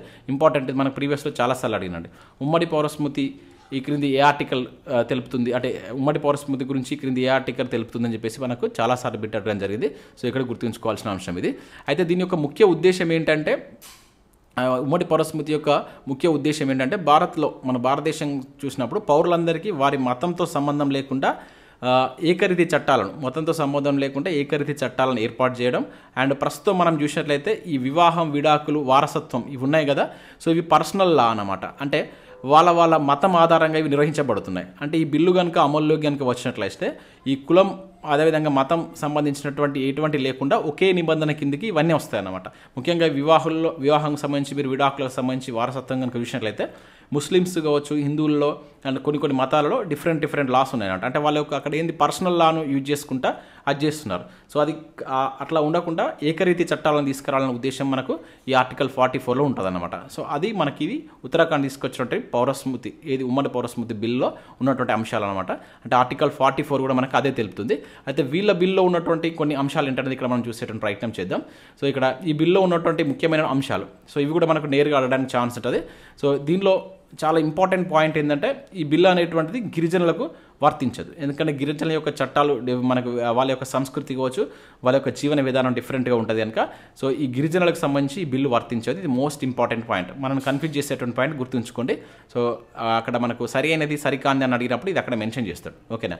సో ఈ బిల్లు మళ్ళీ ఏంది, ఏకరీతి వివాహాల యొక్క వయస్సు కావచ్చు, బహుభార్యత్వం, బాల్య వివాహాల నిషేధం కావచ్చు, అదేవిధంగా ఈ దత్తత ప్రక్రియ అండ్ సహజీవనాల యొక్క నమోదు, వారసత్వం యొక్క హక్కులు, విడాకులకు గల కారణాలు వంటి కంప్లీట్గా దీనిలో మెన్షన్ చేస్తారు. ఇవన్నీ ఏకరీతి ఒకే చట్ట కిందికి వస్తుంది, అందరికీ ఒకే రకంగా ఉంటుంది అనమాట. సో మీరు ఇప్పుడు మన దేశంలో చూసినట్లయితే సివిల్ కేసెస్ ఉంటాయి, క్రిమినల్ కేసెస్ ఉంటాయి జనరల్గా. సో క్రిమినల్ కేసులు అనేటువంటిది ఎవరికైనా కూడా అది మీరు నేరం చేసినట్లయితే ఎంతటి వ్యక్తి అయినా కూడా ఒకే రకమైనటువంటి శిక్షలు అనేవి అనుభవిస్తాం. సో ఇక్కడ కాకపోతే సివిల్కి సంబంధించినటువంటి నేరాలు కావచ్చు, ఇవి డిఫరెంట్గా ఉంటున్నాయి. ఓకేనా. ఇప్పుడు అదే మనం ముస్లిం కమ్యూనిటీలో చూసుకుంటే, హిందూ కమ్యూనిటీలో చూసుకుంటే మనకి ఇప్పుడు ట్రిపుల్ తలాక్ అని చెప్పి చూస్తాం. సో అటువంటివి అన్నమాట. అంటే డిఫరెంట్గా ఉన్నాయి కనుక సో వాటన్నిటిని ఏకరీతిగా తీసుకురావడం కోసమే మనకి ఈ ఉమ్మడి పౌరస్మృతి బిల్ అనేటువంటి యూజ్ అవుతుంది. సో అది ఇక్కడ మనం అర్థం చేసుకోవాల్సినటువంటి అంశం అన్నమాట. సో దీనిలో మనకు సో ఈ బిల్లో ఉన్నటువంటి ముఖ్యమైనటువంటి అంశాలు ఇవి. సో మనకి ఇంతకు ముందు కూడా ఈ ఉమ్మడి పౌరస్మృతికి సంబంధించి కొన్ని ఇంపార్టెంట్ కోర్టు కేసెస్ అనేటువంటిది మనకు సుప్రీంకోర్టు అనేటువంటిది కొన్ని కేసెస్ సందర్భంగా మనకు తీర్పుని ఇవ్వడం జరిగింది. సో అవి మనకు ప్రీవియస్లో చాలాసార్లు అడిగిందండి, కంపల్సరీ గుర్తుంచుకోవాలి. ఇప్పుడు ఇవి మనకు వార్తల్లో ఉన్నాయి కనుక. ఒకటి వచ్చేసి 1985లో ఉన్నటువంటి షెబానో కేసు అనేటువంటి దాంట్లో కూడా మనకు ఉమ్మడి పౌరస్మృతికి సంబంధించి మనకు వాదన ఉంది. అదేవిధంగా 1995లో సరళ ముద్గల్ కేసు కూడా దీని గురించి తెలుపుతుంది. సో ఈ 2 కేసెస్ని గుర్తుంచుకోండి. వీలైతే ఒకసారి వీటికి సంబంధించిన కంప్లీట్ అంశాలను కూడా చూడండి. సో ఇక్కడ మనకి ఇది వచ్చింది కనుక వీటికి సంబంధించిన రిలేటెడ్ కేసెస్ కూడా మీకు ఇక్కడ గుర్తు చేస్తున్నాను. సో మీకు ఆల్రెడీ స్టార్టింగ్లో చెప్పాను. సో పోర్చుగీస్ సివిల్ కోడ్ ఆధారంగా మనకు గోవాలో మొదటిసారిగా మనకి యూసీసీని అయితే అమలు చేయడం జరిగింది అనమాట. సో పోర్చుగీస్ యొక్క సివిల్ కోడ్ ఏంటంటే మనకు 1867లో వచ్చింది కోడ్ది. ఈ 1867లో వచ్చినటువంటి దాని ద్వారా మనకి యూసీసీని మొట్టమొదటిసారిగా గోవాలో తీసుకొచ్చారు. అంటే ప్రజెంట్ మనకు గోవాలో అమల్లో ఉంది, కాకపోతే ఇది బిఫోర్ ఇండిపెండెన్స్, మనకు ఆఫ్టర్ ఇండిపెండెన్స్ తర్వాత ఇప్పుడు ఉత్తరాఖండ్ అని చెప్పేసి మనం గుర్తుంచుకోవాల్సి అయితే ఉంటుంది. సో ఇక్కడ ముఖ్యంగా మనం ఓవరాల్గా గుర్తుంచుకోవాల్సింది ఏంటంటే ఆ ఆర్టికల్ గుర్తుంచుకోండి, అండ్ దీనికి సంబంధించినటువంటి కేసెస్ గుర్తుంచుకోండి, అండ్ దీనిలో ఈ గిరిజనులకి బిల్లు వర్తించదు అనేటువంటిది ఇంపార్టెంట్ పాయింట్, అది గుర్తుంచుకోండి. దాంతోపాటుగా ఇంకా ఇక్కడ ఇది దేనికి సంబంధించి వివాహం, విడాకులు, వారసత్వం అనేటువంటి దానికి సంబంధించిన దానిలో ఏకరీతి చట్టాలను తీసుకురావడానికి ఈ పౌరస్మృతి బిల్ అనేటువంటి యూజ్ అవుతుంది. సో దానికి సంబంధించిన ఇంపార్టెంట్ అంశాలు అవి. సో నెక్స్ట్ అంశం కనుక చూసినట్లయితే పబ్లిక్ ఎగ్జామినేషన్ బిల్ 2024 సంబంధించి మనకు రీసెంట్గా లోక్సభ అదేవిధంగా రాజ్యసభ అనేటువంటి ఆమోద ముద్ర వేయడం జరిగింది. సో దానికి సంబంధించిన అంశాలు ఇక్కడ చూద్దాం. సో ఇక్కడ బిల్ నేమ్ కనుక చూసినట్లయితే పబ్లిక్ ఎగ్జామినేషన్ బిల్ 2024. సో దీని యొక్క ముఖ్య అంశం ఏంటంటే కేంద్ర ప్రభుత్వ సంస్థలు నిర్వహించేటువంటి పరీక్షల్లో జరిగేటువంటి అక్రమాలను నియంత్రించాలనేటువంటి ఉద్దేశంతో సో మనకు ఏది 2024 ఏదైతే ఈ పబ్లిక్ ఎగ్జామినేషన్ 2024 బిల్ అనేటువంటి రీసెంట్గా మనకు పార్లమెంట్లో ప్రవేశపెట్టడం జరిగిందనమాట. సో ఫిబ్రవరి 6న సో దీనికి సంబంధించి మనకు ఫిబ్రవరి 6న ఏది లోక్సభ ఆమోద ముద్ర వేయగా ఫిబ్రవరి 9న మనకు దీనికి సంబంధించి రాజ్యసభ ఆమోద ముద్ర వేసిందనమాట. ఇంకా రాష్ట్రపతి యొక్క ఆమోద ముద్ర అనేది దీని మీద పడలేదు. సో ఇప్పటివరకు అయితే లోక్సభ, రాజ్యసభ అనేటువంటిది దీనికి ఆమోద ముద్ర వేశాయి. సో ఇక్కడ వరకు దీనికి సంబంధించి గుర్తుంచుకోండి. అయితే మన క్వశ్చన్ ఏ విధంగా అడగవచ్చు అంటే ఈ బిల్లుకు సంబంధించిన ముఖ్యమైన అంశాల మీద మనకు బిట్ అడగడానికి ఛాన్స్ ఉంటుందండి, ఇంపార్టెంట్. సో దీనిలో మనకి ఏం చేర్చారంటే సో అక్రమాలకు పాల్పడితే, సో అంటే ఎటువంటి అక్రమాలకు, మాల్ ప్రాక్టీస్ కావచ్చు, పేపర్ లీకేజ్ కావచ్చు, ఇంకా మనకు ఎగ్జామ్ సంబంధించినటువంటి ఎటువంటి అక్రమాలకు పాల్పడే నకిలీ అడ్మిట్ కార్డును ఇచ్చినా కూడా, అదే లేకపోతే నకిలీ నియామక పత్రాలు ఇచ్చి మోసం చేసినా కూడా, సో ఇటువంటి వాటిలో కనుక అవి కనుక రుజువైనట్లయితే సో అటువంటి అక్రమాలకు పాల్పడితే ఈ బిల్లో ఏమని మెన్షన్ చేశారంటే 10 years పాటు జైలు శిక్ష ఉంటుంది, ₹1,00,00,000 వరకు జరిమానా విధిస్తామని చెప్పేసి దీనిలో మెన్షన్ చేశారు. ఇది మోస్ట్ ఇంపార్టెంట్ పాయింట్, ఇది మనకు అడగడానికి ఛాన్స్ ఉంటుంది, గుర్తుంచుకోండి, ఓకేనా. అయితే ఇది మనకు కేంద్ర ప్రభుత్వంకు సంబంధించినటువంటి యూపీఎస్సీ కావచ్చు, ఎస్ఎస్సి, ఆర్ఆర్బీ, ఐబీపీఎస్, ఎన్టీఏ ఎగ్జామ్లు కూడా సో మన కంప్యూటర్ బేస్డ్ ఎగ్జామ్స్ ఉంటాయి కదా, సో వాటి కూడా మనకేది నీట్, ఇప్పుడు నీట్ చూస్తున్నాం కదా మనం జనరల్గా, నీట్ కావచ్చు, జేఈ కావచ్చు, ఇంకా ఇది ఇంకా ఇట్లా ఏదైతే computer based exams, entrance exams సంబంధించి కూడా ఈ నియమాలు దీనిలో ఉన్నటువంటి నియమాలు వర్తిస్తాయని చెప్పేసి చెప్పడం జరిగిందనమాట. సో ఒకవేళ ఎవరైతే ఏమైనా కొన్ని సంస్థలు కనుక అక్రమాలకు పాల్పడితే, వ్యక్తులు, సంస్థలు కనుక వాళ్ళ అక్రమాలకు పాల్పడితే వాళ్ళకు ఇంకొకసారి ఈ ప్రభుత్వానికి సంబంధించినటువంటి బాధ్యతలు అప్పచెప్పకుండా 4 సంవత్సరాల పాటు నిషేధం కూడా ఉండబోతుందంటూ ఈ బిల్లో వాళ్ళు మెన్షన్ చేయడం జరిగింది. ఒకవేళ ఫర్ ఎగ్జాంపుల్ ప్రభుత్వ ఉద్యోగాలు ఉంటారు కదా, వాళ్ళు భర్తీ బాధ్యతను చేపట్టినప్పుడు సో కేంద్ర మంత్రిత్వ శాఖలు కావచ్చు, వారి విభాగాల సిబ్బంది మొత్తం ఈ బిల్లు పరిధిలోకి వస్తాయన్నమాట. అంటే ప్రభుత్వ ఉద్యోగులు భర్తీ బాధ్యత అనేటువంటిది కంప్లీట్గా కేంద్ర మంత్రిత్వ శాఖ విభాగ పరిధిలోకి వస్తుందని చెప్పేసి దీనిలో మెన్షన్ చేశారు. ఒకవేళ ఈ బిల్లు చట్టంగా మారింది అనుకోండి, ఇప్పుడు ఓన్లీ లోక్సభ, రాజ్యసభలోకి ఆమోదం పొంది నెక్స్ట్ చట్టం అయ్యేటువంటి ఛాన్స్ ఎక్కువ ఉంది. సో ఇది అయిపోయిన తర్వాత సో ఈ ఎగ్జామ్స్ అనేటువంటి రాష్ట్రాల్లో ఉండేటువంటి ఎగ్జామ్స్ కూడా దీని ప్రకారమే, ఈ బిల్ ప్రకారమే వాళ్ళు చేంజ్ చేసుకోవాలని చెప్పేసి దీనిలో మెన్షన్ చేశారు. అంటే చట్టానికి అనుగుణంగానే తమ ఇది ఆయా రాష్ట్రాలకు సంబంధించినటువంటి చర్యలు ఉండాలని చెప్పేసి దీనిలో వాళ్ళు మెన్షన్ చేశారు. సో ఇవి మనం దీనికి సంబంధించి గుర్తుంచుకోవాల్సినటువంటి ఇంపార్టెంట్ అంశం ఏంటంటే ఈ గరిష్టంగా విధించేటువంటి ఈ జరిమానా ఉంది చూసారా, అది గుర్తుంచుకోండి. అండ్ ఆ బిల్ గుర్తుంచుకోండి, ఎప్పుడు పాస్ అయింది అట్లా అడగడానికి ఛాన్స్ ఉంటుంది. సో నెక్స్ట్ అంశం కనుక చూసినట్లయితే ఇక్కడ మరాఠాలకు 10% రిజర్వేషన్ అని చెప్పేసి క్రమం జరగవచ్చు. సో ఇది కూడా మనకు వార్తల్లో ఉన్నటువంటి ఇంపార్టెంట్ అంశం. సో మనకు మహారాష్ట్రలో మరాఠా కమ్యూనిటీకి 10% రిజర్వేషన్లు కల్పించేటువంటి బిల్లుకు సంబంధించి ఆ ప్రభుత్వం మనకు అక్కడ ఉన్నటువంటి అసెంబ్లీ అనేటువంటిది ఏకగ్రీవంగా మనకు రీసెంట్గా ఆమోదం తెలపడం జరిగిందనమాట. సో విద్యా ఉద్యోగ అవకాశాల్లో మనకు వాళ్ళకి ఇది మరాఠాలకు వచ్చేసి 10% రిజర్వేషన్లు కల్పిస్తున్నట్లు అక్కడ ఉన్నటువంటి ఆ రాష్ట్ర అసెంబ్లీ ఏకగ్రీవంగా మనకు ప్రకటించింది. సో ఇక్కడ మన క్వశ్చన్ ఎట్లా అడగడానికి ఛాన్స్ ఉంటుంది, ఇటీవల మరాఠాలకు 10% రిజర్వేషన్ కల్పించినటువంటి రాష్ట్రం ఏదని చెప్పేసి అంటాడు, మహారాష్ట్ర అని చెప్పేసి ఇక్కడ మనం గుర్తుంచుకోవాల్సి ఉంటుంది. సో ప్రజెంట్ మహారాష్ట్ర ముఖ్యమంత్రిగా మనకు సీఎంగా ఏక్నాథ్ షిండే గారు కొనసాగుతున్నారు, గవర్నర్గా వచ్చేసి రమేష్ బైస్ గారు కొనసాగుతున్నారు. సో రెండింటిని గుర్తుంచుకోండి. సో ఇక్కడ రిజర్వేషన్ అనేటువంటి మనకు వార్తలు ఉన్నాయి కనుక ఈ అంశమే కాకుండా మనకు ఇప్పుడు ఆర్టికల్ 15, 16 మనకు రిజర్వేషన్ల గురించి తెలుపుతుంది. అండ్ వీటికి సంబంధించినటువంటి కంప్లీట్ అంశాలు చూడాలి. అండ్ ఇంతకుముందు రిజర్వేషన్లపై ఉన్నటువంటి కేసెస్ చాలా చాలా ఇంపార్టెంట్. ముఖ్యంగా ఇందిరా సాహ్ని కేసు అనేటువంటి 50% రిజర్వేషన్లు దాటకూడదని చెప్పేసి మనకు ఒక బెంచ్ మార్క్ తీర్పు అనేటువంటిది ఉంది. సో దానికి సంబంధించిన అంశాలు చూడాలి. అండ్ ఈడబ్ల్యూఎస్ కూడా మనం రీసెంట్గా చూస్తాం. సో వీటికి సంబంధించిన 10% రిజర్వేషన్లు చూసాం. చేశాం. సో వీటికి సంబంధించి ఒకసారి మీరు కంటెంట్ చూడండి. అండ్ మన దగ్గర కూడా తెలంగాణలో కూడా గిరిజనులకు 10% రిజర్వేషన్ మనకు బీఆర్ఎస్ గవర్నమెంట్ ఉన్నప్పుడు ఇవ్వడం జరిగింది. సో ఇవన్నీ మనకు లాస్ట్ 1 year నుంచి ఉన్నటువంటి అంశాలు కనుక వీటిని కూడా ఒకసారి చూడండి. ఇప్పుడు మనకు అదే కోణంలో మరాఠాలకు కూడా 10% రిజర్వేషన్ అనేది ఆ ప్రభుత్వం ఇచ్చింది అనమాట. అయితే ఇక్కడ వాళ్ళు ఏం చెప్తున్నారు, మరాఠాలు అక్కడ 28% ఉన్నారంట. సో 28% ఉన్నారు. సో వాళ్ళకు మేము ఏదైతే Maharashtra state socially and educationally backward bill అనేటువంటి పేరుతోటి మేము 10% రిజర్వేషన్లు ఇవ్వబోతున్నట్లు ఏక్నాథ్ షిండే ప్రకటించడం జరిగిందనమాట. ఓకేనా, అంటే అక్కడ ఇంతకుముందే 52% ఉన్నాయి. ఓకేనా, సో దీనికి ఎటువంటి భంగం కలగకుండానే ఈ 10% రిజర్వేషన్ మేము ఇస్తామని చెప్పేసి వీళ్ళు ప్రకటించారు. కాకపోతే ఈ బిల్ అనేది ఇప్పుడు గవర్నర్ దగ్గర నుంచి రాష్ట్రపతికి వెళ్ళింది. సో తర్వాత ఇది మనకు రాష్ట్రపతి దగ్గర ఈ బిల్ అనేది ఆమోద ముద్ర అనేటువంటిది, అంటే ఆమోదం పొందవలసి అయితే ఉంటుంది. అది ఇక్కడ మనం గుర్తుంచుకోవాల్సిన అంశం. అయితే ఈ చట్టం అమల్లోకి వచ్చిన తర్వాత 10 years తర్వాత దీన్ని సమీక్షిస్తామని చెప్పేసి కూడా ఆ సీఎం అయితే ప్రకటించడం జరిగిందనమాట. సో ఇక్కడ ఓవరాల్గా మనం గుర్తుంచుకోవాల్సిందంటే ఈ 10% రిజర్వేషన్కి సంబంధించి మహారాష్ట్ర అనేటువంటిది మరాఠాలకు కల్పించింది గుర్తుంచుకోండి. అండ్ ముఖ్యంగా కంటెంట్ ఎక్కువ చూడండి. ఇది ఆర్టికల్ 15, 16 రిజర్వేషన్లకు సంబంధించిన అంశాలు, రిజర్వేషన్లకు సంబంధించిన కేసులు. ఇక్కడ మనకి ఎక్కువ అడగడానికి ఏంటంటే సుప్రీంకోర్టు రిజర్వేషన్లకు సంబంధించి ఇప్పటివరకు కొన్ని కేసులు మనకు కొన్ని సుప్రీంకోర్టు తీర్పులు ఇచ్చింది. ఇందిరా సాహ్ని కేసు కావచ్చు, దానికంటే ముందు ఉన్నటువంటి కేసెస్ కావచ్చు. ఓకేనా, ముఖ్యంగా చెంపకం దొరై కేసు ఫస్ట్ కేసు మనం ఇవి ఒకసారి మీరు చూసేటువంటి ప్రయత్నం చేయండి. ఎందుకంటే కంటెంట్ పరంగా కూడా మనకు క్వశ్చన్ అడగవచ్చు. ఇది మనకు ప్రజెంట్ వార్తల్లో ఉంది కనుక. నెక్స్ట్ మరొక అంశం కనుక చూసినట్లయితే చండీగఢ్ మేయర్ ఎన్నిక వివాదం ఆర్టికల్ 142 మనకు వార్తల్లో ఉంది. ఇంపార్టెంట్ అండి. అంటే ఇక్కడ ఆర్టికల్ 142 అనేటువంటిది మనకు వార్తలో ఉంది కనుక ఇది ఏంటని చెప్పేసి అడుగుతారు. ఓకేనా, ఆర్టికల్ 142 అనేటువంటిది మనకు సుప్రీంకోర్టు యొక్క స్పెషల్ పవర్స్ గురించి తెలుపుతుంది. ఓకేనా, ఇది చాలా చాలా ఇంపార్టెంట్.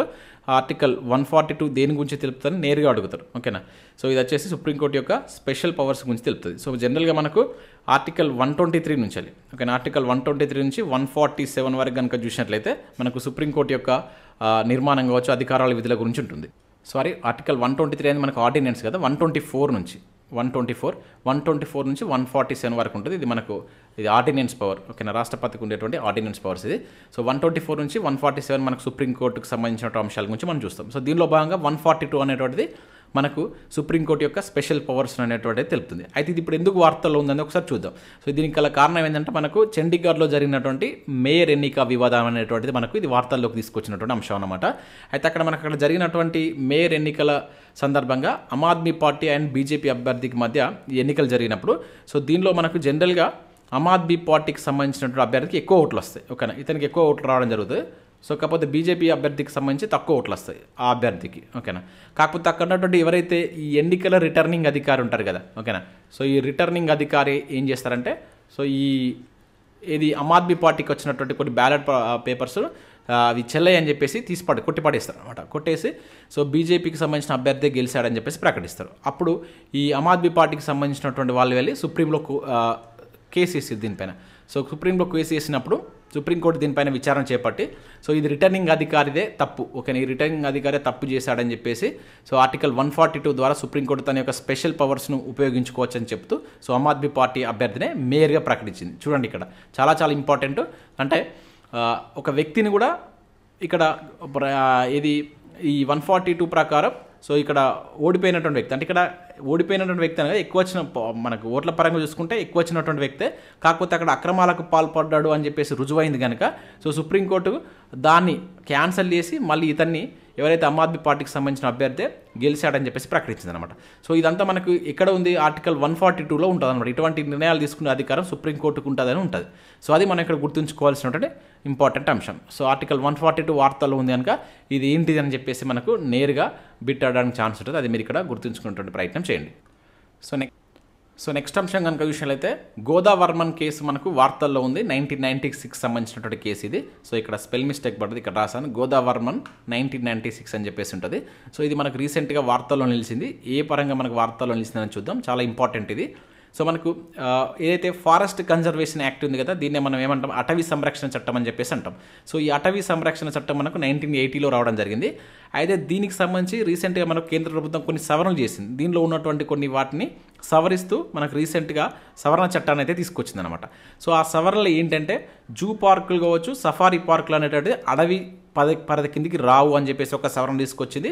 అదేవిధంగా సరిహద్దు ప్రాంతాల్లో దాదాపు 100 కిలోమీటర్ల వరకు కూడా ఈ అటవీ పరిధి కిందికి రాదు అనేటువంటిది కూడా మనకు దీనిలో సవరణ తీసుకొచ్చింది అనమాట. సో ఈ సవరణలు అనేటువంటిది కరెక్ట్ కాదంటూ సో పర్యావరణవేత్తలు కొంతమంది సుప్రీంకోర్టును ఆశ్రయించడం జరిగిందనమాట. సో అప్పుడు ఈ సవరణ చెల్లదు అని చెప్తూ మనకు సుప్రీంకోర్టు ఏం చేసింది, గోదావర్మన్ కేసును సంబంధించినటువంటి వాటిని ఫాలో కావాలి అని చెప్పేస్తూ దానిపైన మధ్యంతర ఉత్తర్వులు ఇచ్చింది. ఇంకా మనకు పూర్తి తీర్పు వెలువడలేదు. సో అంటే ఇప్పుడు ఆ గోదావర్మన్ కేసులో మనకు అడవి అనేటువంటి దానికి నిర్వచనం ఉంటుంది అనమాట. సో అడవి అంటే ఏంటిది అనేటువంటి ఒక నిర్వచనం ఉంటుంది. ఓకేనా. సో డిక్షనరీని ఫాలో అవ్వాలని కూడా చెప్తుంది. డిక్షనరీలో ఉన్నటువంటి మీనింగ్ అడవి అనేటువంటి మీనింగ్ వస్తుందని కూడా దానిలో మనకు గోదావర్మన్ కేసును ఒకసారి ఆ కేసు ఏదైతే తీర్పు ఉందో దాన్నే ఫాలో కావాలన్నట్టు చెప్తుంది అన్నమాట. అంటే ఇప్పుడు మనకి ఇప్పుడు ఏది వార్తల్లో ఉంది, సో ఈ గోదావర్మన్ కేసు అనేది వార్తలో ఉంది కనుక ఈ ఇయర్ గుర్తుంచుకోవాల్సి ఉంటుంది. అండ్ ఫారెస్ట్ కన్జర్వేషన్ యాక్ట్ అటవీ సంరక్షణ చట్టం 1980 అనేటువంటిది కూడా ఇంపార్టెంట్. ఏ సంవత్సరంలో వచ్చిందని చెప్పేసి అడగడానికి ఛాన్స్ ఉంటుంది. ఇది గుర్తుంచుకోవాల్సి అయితే ఉంటుంది. అయితే దీనిపైన ఇంకా మనకు పూర్తి తీర్పు అనేది రాలేదు. మధ్యంతర ఉత్తర్వులు మాత్రం మనకు సుప్రీంకోర్టు ఇచ్చిందనమాట. సో ఇక్కడ మనం ఇంకా ఈ యాక్ట్లకు సంబంధించి దీనికి రిలేటెడ్ మనం చూసినట్లయితే పర్యావరణ పరిరక్షణ చట్టం ఉంటుంది. ఇక్కడ మనం కన్ఫ్యూజ్ కావడానికి ఛాన్స్ ఉంటుంది. ఇదేంటిది అటవీ సంరక్షణ చట్టం. సో మనకు పర్యావరణ పరిరక్షణ చట్టం కూడా ఉంటుంది 1986లో. గుర్తుంచుకోండి, ఇది కూడా ఇంపార్టెంట్. ఇంకా దాంతోపాటుగా మనకు 1981లో గాలి కాలుష్య నివారణ చట్టం వస్తుంది. అండ్ దానికంటే ముందు మనకి 1972లో కూడా ఈ పర్యావరణానికి సంబంధించినటువంటి ఇది వన్యప్రాణి సంరక్షణ చట్టం వస్తుంది. ఇది కూడా చాలాసార్లు అడిగిండు, 1972 కావచ్చు. అండ్ 1973లో మనం చూసినట్లయితే టైగర్కి సంబంధించి ఇది మనకు ప్రాజెక్ట్ టైగర్కి సంబంధించి చూస్తాం మనం. అండ్ ప్రాజెక్ట్ ఎలిఫెంట్కి సంబంధించి 1992. ఇవన్నీ మనకు పర్యావరణానికి సంబంధించిన అంశాలు. ఇక్కడ ఒకసారి మనకి ఇది వార్తలో ఉంది కనుక ఇటువంటి ఏదైనా క్వశ్చన్ అడగడానికి ఛాన్స్ ఉంటుంది. ఒకసారి మీరు వాటిని చూసేటువంటి ప్రయత్నం చేయండి ఇక్కడ. ఓకేనా. ఇది దీనికి సంబంధించి. సో ఈ కేసు మనకు వార్తలో ఉంది కనుక అది గుర్తుంచుకునే ప్రయత్నం చేయండి. సో నెక్స్ట్ అంశం కనుక చూసినట్లయితే జార్ఖండ్ నూతన ముఖ్యమంత్రిగా మనకు చెంపాయ్ సోరెన్ నియమితులు కావడం జరిగింది. సో 12వ ముఖ్యమంత్రిగా జార్ఖండ్కి సంబంధించినటువంటి 12వ ముఖ్యమంత్రిగా మనకు రీసెంట్గా చెంపాయ్ సోరెన్ అనేటువంటి పర్సన్ మనకు ముఖ్యమంత్రిగా నియమించడం జరిగింది. ఇది గుర్తుంచుకోండి. ఇతను జేఎంఎం పార్టీకి సంబంధించినటువంటి వ్యక్తి. సో జేఎంఎం అంటే జార్ఖండ్ ముక్తి మోర్చా అని చెప్పేసి అంటాం. సో ఇతను రీసెంట్గా 2024 ఫిబ్రవరి 2న ప్రమాణ స్వీకారం చేయడం జరిగింది. అక్కడ మనకు సిపి రాధాకృష్ణన్ గవర్నర్గా చేస్తున్నారు. సో తన చేత ప్రమాణ స్వీకారం చేయించడం జరిగింది. సో అంతకంటే ముందు మనకు అక్కడ సీఎంగా చేసినటువంటి వ్యక్తి ఎవరైతే మనకి హేమంత్ సోరెన్, సో ఇతను భూకుంభకోణం కేసులో ఈడీ చేత అరెస్ట్ కావడం జరిగింది. సో అందువల్ల అక్కడ ఇదే జేఎంఎం పార్టీకి సంబంధించినటువంటి ఎవరైతే ఈ చెంపాయ్ సోరెన్ సో మనకు నూతన ముఖ్యమంత్రిగా నియమించడం జరిగింది. అయితే ఇక్కడ మనం గుర్తుంచుకోవాల్సినటువంటి పాలిటీ పరంగా అంశాలు ఏంటంటే, సో మనకు ఈ గవర్నర్ ముఖ్యమంత్రి నియమిస్తాడు. ఏ ఆర్టికల్ ప్రకారం నియమిస్తాడు అని చెప్పేసి కూడా మనకు ప్రీవియస్లో అడిగిన సందర్భాలనే ఆర్టికల్ 164 క్లాస్ 1 ప్రకారం మనకు సో ముఖ్యమంత్రిని గవర్నర్ నియమిస్తాడు. అయితే రాజ్యాంగంలో మీరు చూసినట్లయితే ఈ ముఖ్యమంత్రి యొక్క నియామకానికి సంబంధించి ఒక ప్రత్యేక విధానం అంటూ ఏముండదు అనమాట. కొన్ని పద్ధతుల ద్వారా వీళ్ళని నియమించడం జరుగుతుంది. దానిలో మనకు జాబితా పద్ధతి అని, అదేవిధంగా కవాతు పద్ధతి అని చెప్పేసి, కవాతు పద్ధతి అని చెప్పేసి ఇట్లా ఒక 3 టైప్స్ ఉంటుంది అనమాట. సో వాటిలో మెజారిటీ ఉన్నటువంటి ఎవరైతే నాయకులు ఉంటారో అతన్ని మనకు ముఖ్యమంత్రిగా నియమించేటువంటి ఆనవాయితీ అనేటువంటిది ఉంది. సో ఇది మనకు ఆర్టికల్ 164 క్లాస్ 1 తెలియజేస్తుంది అనమాట. అంటే సో ముఖ్యమంత్రి యొక్క ప్రమాణ స్వీకారం ఎవరి చేత జరుగుతుందని చెప్పేసి మనకు ప్రీవియస్లో చాలాసార్లు అడిగింది, గవర్నర్ చేత అని చెప్పేసి గుర్తుంచుకోండి. అంటే ఇక్కడ ఏంటిది, మెజార్టీ సభ్యుల మద్దతు ఉన్నంతసేపు ఆ మెజార్టీ యొక్క సభ్యుల యొక్క నాయకుడు ఉంటాడు కదా, సో అతన్నే మనకు గవర్నర్ ముఖ్యమంత్రిగా నియమిస్తాడు. అయితే ఈ ముఖ్యమంత్రి గవర్నర్ యొక్క విశ్వాసం ఉన్నంత వరకే పదవిలో ఉంటాడని చెప్పేసి కూడా మనకు ఒక కోర్టు కేసులో తీర్పు వస్తుంది. 1994లో చాలా ఇంపార్టెంట్ తీర్పు ఇది.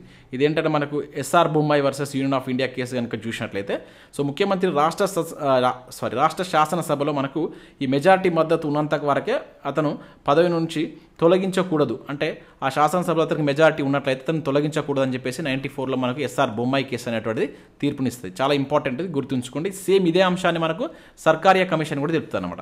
సర్కారియా కమిషన్ ఏ సంవత్సరంలో వేశారనేది మీరు కింద కామెంట్ చేయండి. సర్కారియా కమిషన్లో కూడా సేమ్ మెజారిటీ ఉన్నంత వరకు గవర్నర్ ముఖ్యమంత్రిని తొలగించకూడదు అని చెప్పేసి మనకు చెప్తాను అనమాట. ఓకేనా. సో ఇది దీనికి సంబంధించినటువంటి అంశం. ఇక్కడ మనం పాలిటీ పరంగా ఆర్టికల్ 164 క్లాస్ 1 గుర్తుంచుకోండి. ఈ 1994లో వచ్చినటువంటి ఎస్ఆర్ బొంబాయి కేసు అనేది కూడా మనకు చాలా ఇంపార్టెంట్, అడగడానికి ఛాన్స్ ఉంటుంది. నెక్స్ట్ అంశం చూసినట్లయితే మనకు తమిళ హీరో విజయ్ నూతన పార్టీని ప్రవేశపెడుతున్నట్లు ప్రకటించడం జరిగిందనమాట. సో వెట్రి కజకం, ఆ పార్టీ పేరు వచ్చేసి వెట్రి కజకంగా నేమ్ పెట్టినట్లుగా మనకు ప్రకటించారు. ఇది గుర్తుంచుకోండి. సో డైరెక్ట్ ఎవరితో ఇటీవల మనకు వెట్రి కజకం అనేటువంటి నూతన పార్టీని ఎవరు పెట్టారని చెప్పేసి అడగడానికి ఛాన్స్ ఉంటుంది. సో మనకు తమిళ హీరో ఈ పార్టీని పెడుతున్నట్టు ప్రకటించడం జరిగింది. 2026 ఎన్నికల్లో తమిళనాడు నుంచి పోటీ చేస్తానని చెప్పేసి కూడా ప్రకటించారు.